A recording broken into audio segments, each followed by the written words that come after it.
తాకట్టులో ఉన్న బంగారాన్ని విడిపించి ఆ రోజున్న మార్కెట్ ధర కట్టి మిగిలిన డబ్బును మీకు అందిస్తుంది కొమ్మూరి గోల్డ్. నమస్తే, నేను ముఖేష్. ఈరోజు మనతో పాటు ఉన్నారు బ్రహ్మశ్రీ నానాజీ పట్నాయక్ గురువు గారు. నమస్కారం గురువు గారు. శ్రీమాత్రే నమః. సార్, ముఖ్యంగా 12 రాసులు ఉంటాయి. ఈ 12 రాసుల వారు కూడా ఈ లలిత సహస్రనామాల్లో ఒక్కొక్క రాశి వారి ఏ శ్లోకాన్ని జపిస్తే బాగుంటుంది? మొదటిగా మేషరాశి వారికి లలిత సహస్రనామంలో ఏ నామం చదివితే బాగుంటుంది? తప్పకుండా అండి. ఇక్కడ ఏంటంటే ఒక నామం స్మరించడం ద్వారా లేకపోతే ఒక దానాన్ని ఇవ్వడం ద్వారా మన కర్మలు అనేవి తగ్గడము, మంచి బెటర్ లైఫ్ అనేటువంటిది వస్తూ ఉంటుంది. అయితే మీరు లలితా సహస్రనామాల గురించి తీశారు కాబట్టి ఎప్పుడైనా గుర్తుపెట్టుకోండి, లలితా సహస్ర రహస్య నామాలు వాటి పేరు. అంటే బయటికి చూడడానికి నామాల్లాగున్నా దాని అంతర్గతంగా అమోఘమైనటువంటి శక్తి పొందున్నాయి ఆ నామాలు. ఎందుకండి అంటే ఇప్పుడు మనకి ఒక్కొక్కరు రచించినవి ఒక్కొక్క ఎనర్జీ ఉంటుంది. ఎలా అంటే ఇప్పుడు నేను ఒక లెటర్ మీద సంతకం పెట్టి ఇచ్చాను. మా పిల్లవాడు కాలేజ్కో స్కూల్కో లీవ్ లెటర్ పనిచేస్తుంది, అంతేకాదు దాన్ని దేశాన్ని సాధించడానికి ఉపయోగించింది. అంతే కదా. అదే పిఎం మోడీ గారు సంతకం పెట్టింది దేశానికి వర్తిస్తుంది. సీఎం గారు పెట్టింది రాష్ట్రానికి, ఒక ఎంపీఓ ఎమ్మెల్యే చెబుతుంది ఆ ఏరియాకి కదా. అలా ఒక్కొక్క అంటే మనుషులు రచించినవి, ఋషులు రచించినవి, దివ్య మనుషులు రచించినవి, దేవతలు రచించినవి ఉంటాయి. అందులో హయ్యెస్ట్ ప్రియారిటీ దేవతలు రచించినటువంటిది. వసిన్యాది వాగ్దేవతలకు అమ్మవారిలో నుంచి 8 కిరణాలుగా బయటకు వచ్చి ఆ యొక్క వసిన్యాది వాగ్దేవత ఋషయ అంటారు, అందుకే లలిత సహస్రనామాన్ని. అందులో పర్టికులర్గా మేషం వారు అన్నీ చేయొచ్చు, చేయకూడదని ఏం లేదు. అయితే ఒక్కొక్క విషయానికి ఒక్కొక్కటి చేయమని చెప్పారు. అయితే వీళ్ళకి ఎక్కువగా సూర్య భగవానుడు అధిష్టాన దేవత అవుతారు కాబట్టి ఓం భానుమండల మధ్యస్థ భైరవీ భగమాలినే నమః అని సూర్య భగవాను చూస్తూ ఎవరైతే అర్ఘ్యం వదులుతూ సూర్య భగవాను ఆదిత్య హృదయం చేసిన తర్వాత ఒక్క 10 నిమిషాలైనా చేసుకోగలిగితే, లేదండి ఇంకెక్కువసేపు చేసుకుంటా అంటే 48 నిమిషాలు కనుక చేయగలిగితే వీరి పూర్వజన్మ కర్మలు దగ్ధమవుతాయి. అలాగే వీళ్ళ మేషం నుంచి 6వ భావం అంటే కన్యా రాశిలో ఏ గ్రహాలు ఉన్నాయో చూసుకోవాలి. ఏమీ లేవనుకుంటే ఏ గ్రహం ఉంటే ఆ గ్రహానికి సంబంధించిన దానం ఇవ్వాలి. ఏమీ లేదనుకుంటే పెసలు దానం ఇవ్వాలి. పెసలు, నువ్వులు వీళ్ళు ఎంత దానంగా ఇస్తూ ఉంటే వీళ్ళకి రుణాలు, రోగాలు, శత్రుత్వాలు తగ్గడమే కాకుండా సక్సెస్ఫుల్ లైఫ్ కూడా పెరుగుతుంది వీరికి.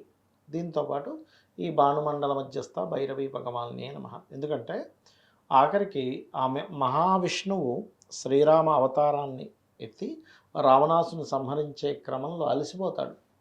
ఏమిటి ఎంత బాణాలు వేస్తున్నా తల మీద కొడుతుంది, ఇంకో తల వచ్చేస్తుంది, చేయి మీద కొడితే ఇంకో చెయ్యి వచ్చేస్తుంది, వీటిని ఎలా సంహరించడం రా బాబు అని. అలాంటప్పుడు మహర్షి వచ్చి ఈ యొక్క ఆదిత్య హృదయం చదువు అని చెప్తూ ఉంటారు. ఈ మేషము వారికి ప్రత్యేకంగా ఆదిత్య హృదయ పఠనం అనేటువంటిది ఖచ్చితంగా ఈ యొక్క ఫలితాన్ని ఇస్తుంది. దీంతోపాటు ఓం భానుమండల మధ్యస్థ భైరవీ భగవానే నమః లలిత సహస్రనామాలు.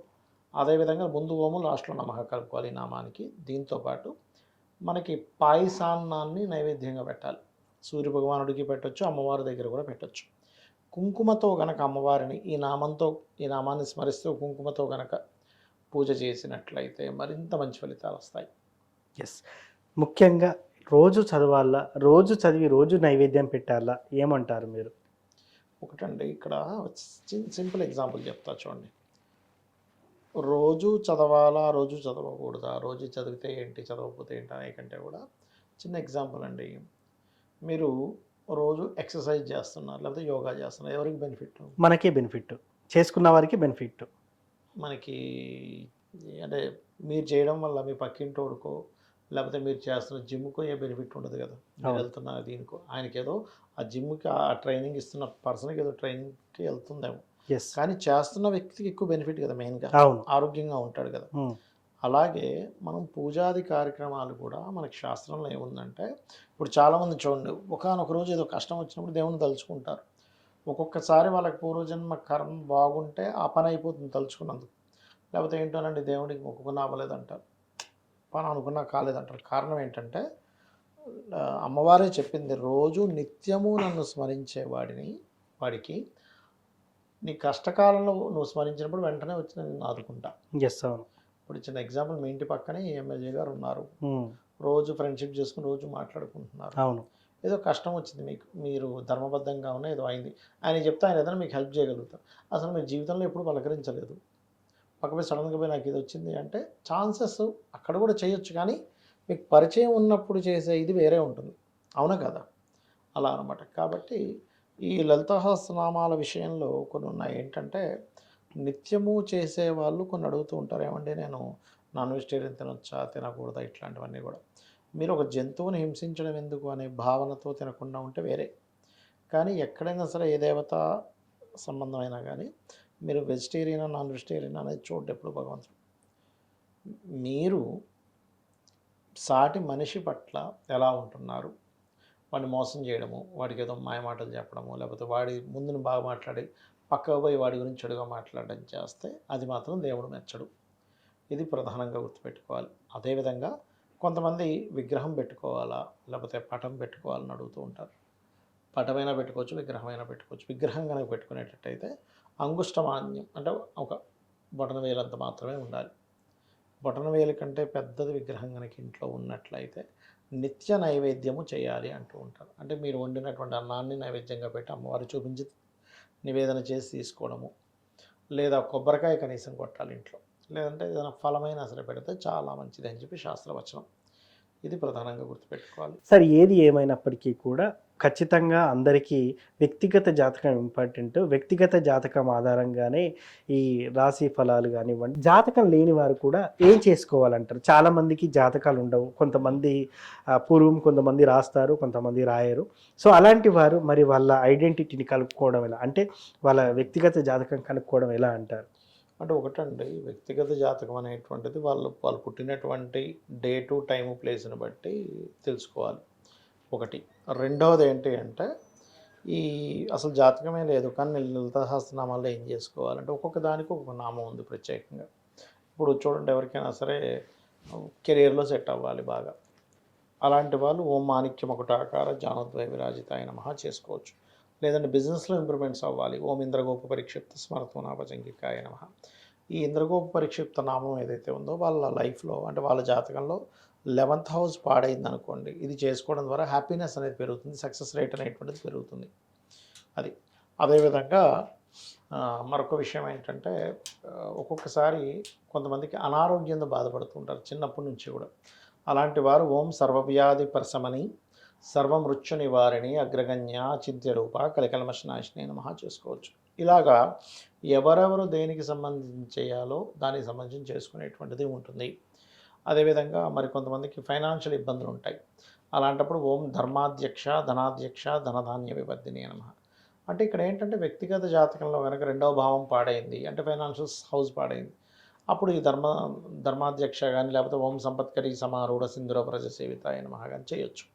ఇలా ఏంటంటే ఒకటి ఇక్కడ చాలామంది ఇప్పుడు మీరు అడిగినట్టు కొంతమంది ఎట్లా అడుగుతారంటే, ఏమంటే నేను ఎప్పుడు పూజలు చేయను కానీ ఇప్పుడు నాకు కష్టం వచ్చింది కాబట్టి దేవతను వెళ్ళి అడిగితే నేను స్వార్థం కోసం అడిగినట్టు ఉంటుందేమో అనుకునే వాళ్ళు చాలామంది ఉన్నారు.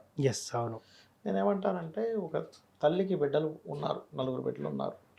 ఒకవాడు తల్లితో పెద్దగా కనెక్టివిటీలో లేడు, మిగతా 3 బాగానే ఉంటారు. కానీ వీడికి ఆకలేసింది, ఎవరిని అడగాలి? తల్లినే అడగాలి. తల్లి ఏమైనా నువ్వు సరిగ్గా కమ్యూనికేషన్స్లో లేవు కదా నీకు పెట్టను అంటుందా? అన్నది కదా, అన్నది కదా. అందుకని తల్లిని అడగడంలో తప్పు లేదు. అయితే నువ్వు అడిగేటువంటి దానిలో ధర్మబద్ధమైంది అయింది అలా కోరిక. పక్కవాడికి పోవాలి, జాబ్ పోవాలి, ఆ జాబ్ నాకు రావాలంటే ధర్మబద్ధం కాదు. అంతే కదా. నేను పడుతున్నటువంటి కష్టానికి నాకు మంచి ఉద్యోగం ఇవ్వు, అది ధర్మబద్ధం. అలాగా చాలామంది ఏంటంటే కొన్ని నేను మొన్న కూడా ఒక జాతకం చెప్పినప్పుడు అతను అదే అంటున్నాడు, ఏమన్నా సార్ నేను ఎప్పుడు చేయను, ఇప్పుడు చేస్తుంది ఏదో దేవుడిని స్వార్థంతో అడిగినట్టు ఉంటుందేమో. అలా అనుకుంటాడా సార్ దేవుడు? అనుకోడు. ఎందుకంటే తల్లి ఎప్పుడైనా అనుకుంటుంది, అనుకోదు. వీడి స్వార్థంతో నన్ను అన్నం పెట్టమని అడుగుతున్నాడు, వీడి స్వార్థంతో నన్ను ఈ కూర వండమని అడుగుతున్నాడు అనుకుంటుందా? ఆనందంగా పెడుతుంది. ఇంకా అవును, అది ఇంకో ముద్ద వేసుకోరా అని పెడుతుంది. అలాగే భగవంతుడు కూడా నీ యొక్క కోరిక కనుక ధర్మబద్ధమైంది అయితే ఆనందంగా ఇస్తాడు, నీ కోరిక ధర్మబద్ధమైంది కాకపోతే ఇప్పుడు అనడానికి రామాయణంలో ఒక వృత్తాంతం కూడా ఉంటుంది. ఒకసారి బ్రహ్మగారు ఒక అంటే మన ఈ రావణాసురుడు, మన శూర్పణఖ, అదేవిధంగా మన రావణాసురుడు యొక్క తమ్ముడు కుంభకర్ణుడు, సుగ్రీవుడు, వీళ్ళ 4 బ్రహ్మ కోసం తపస్సు చేస్తూ ఉంటారు. బ్రహ్మగారు ప్రత్యక్షం అవుతారు. ఉమ్, ప్రత్యక్షమై శూర్పణకి ఏదో కావాలంటే ఇచ్చేస్తారు. ఓకే. దాని తర్వాత రావణాసుడి దగ్గరికి వస్తాడు. ఉమ్, రావణాసుడి దగ్గరికి వస్తే రావణాసుడు నాకు పలానా అది కావాలి ఇది కావాలి నేను ఎప్పుడు బతికే ఉండాలంటే అది ఇవ్వడం కుదరదు అంటాడు. ఉమ్, ఎగ్జంప్షన్ ఉమ్, అంటే మనుష్యుల చేతిలోని లేకపోతే వానరుల చేతులు తప్ప మిగతా అన్ని కోరుకుంటాడు. ఎస్, అందుకే నారాయణుడే మనుష్య రూపం దాల్చి చంపేశాడు రాముడి రూపంలో. ఎస్, అవును. ఇక సుగ్రీవుడి దగ్గరికి వెళ్ళినప్పుడు సుగ్రీవుడు ఏం చెప్తాడంటే నేను ఉన్నంత కాలము జీవించినంత కాలము ధర్మాన్ని నేను తప్పకుండా చూడు స్వామి అని అడుగుతాడు. ఓకే. అప్పుడు బ్రహ్మగారు మెచ్చుకొని చిరంజీవత్వం ఇస్తాడు. ఎస్. ఇక్కడ రావణాసుడు అడిగినా ఇవ్వడు, ఉమ్, అలా ఇవ్వకూడదు అంటాడు, కానీ ఇక్కడ ఇస్తాడంటే దాని అర్థం ఏంటి? ధర్మానికి ముడిపడి ఉంటే నువ్వు ధర్మంతో కనెక్ట్ అయి ఉంటే భగవంతుడు మెచ్చి నీకు ఇస్తాడు. ఎస్. మరలా ఇక్కడ కుంభకర్ణుడి దగ్గరికి వెళ్తుండేసరికి దేవతలందరూ వచ్చి బ్రహ్మను పట్టుకుంటారు. అయినా వాడు ఇప్పటికే మేము చచ్చిపోతున్నాం, వాడి బాడీకి అది ఉమ్, మీరు మళ్ళీ వరాలు ఇస్తే ఇంక మేము ఇంక భరించలేము, ఏదో ఒకటి చేయండి అంటే నన్ను ఏం చేయమంటారు? జపం చేశాక నేను రావడం వరాలు ఇవ్వడం నా యొక్క డ్యూటీ, తప్పదు అంటే సరే ఏదో ఒకటి చేయండి అంటే అప్పుడు సరేలే అని సరస్వతీదేవి చెప్తే సరస్వతీదేవి కుంభకర్ణుడి యొక్క ఆలోచనలోకి నాలుక మీదకి వస్తుంది. ఎస్. వచ్చి ఇతను ఏం వరం కావాలంటే ఆవిడ మార్చేస్తుంది. ఎట్లా అంటే నిద్రపోయేలా చేయి, మంచి నిద్రపట్టేలా చేయి స్వామి అని. తదాస్తు అంటాడు. వాడు 24 గంటలు నిద్రపోతుంటాడు. అంతే. సో ఏది కోరుకుంటే అదే అన్నట్టు ఇంకా. అలా ఏంటంటే మనం చేసిన జపానికి మనం చేసిన పూజకి రుణం ఉంచుకోకూడదు కాబట్టి అమ్మవారు ఇస్తుంది. ఎస్, అవును. దాన్ని మనం తల్లిగా భావించినప్పుడు స్వార్థము అనుకో. మీ భావన తల్లి లేదా తండ్రి అనే భావంతో ఉన్నప్పుడు మీకు స్వార్థం అని అనిపించదు ఫస్ట్. ఎస్. ఎప్పుడైతే ఎక్కువగా స్పిరిచువల్లోకి వెళ్ళిపోతాడో స్వార్థంగా అసలు కోరిక కోవద్దు ఫస్ట్. ఎస్, అవును. అది. సో ఏ లలిత సహస్రనామంలో ఏ నామాన్ని చదివితే ఎటువంటి ఫలితాలు ఉంటాయి, అదేవిధంగా జాతకం లేని వారు ఎలా జాతకాన్ని తీసుకొని ఐడెంటిఫై చేసుకోవాలనేది ఫుల్ క్లారిటీగా ఇచ్చారు సార్. ధన్యవాదాలు. శ్రీమాత్రే నమః.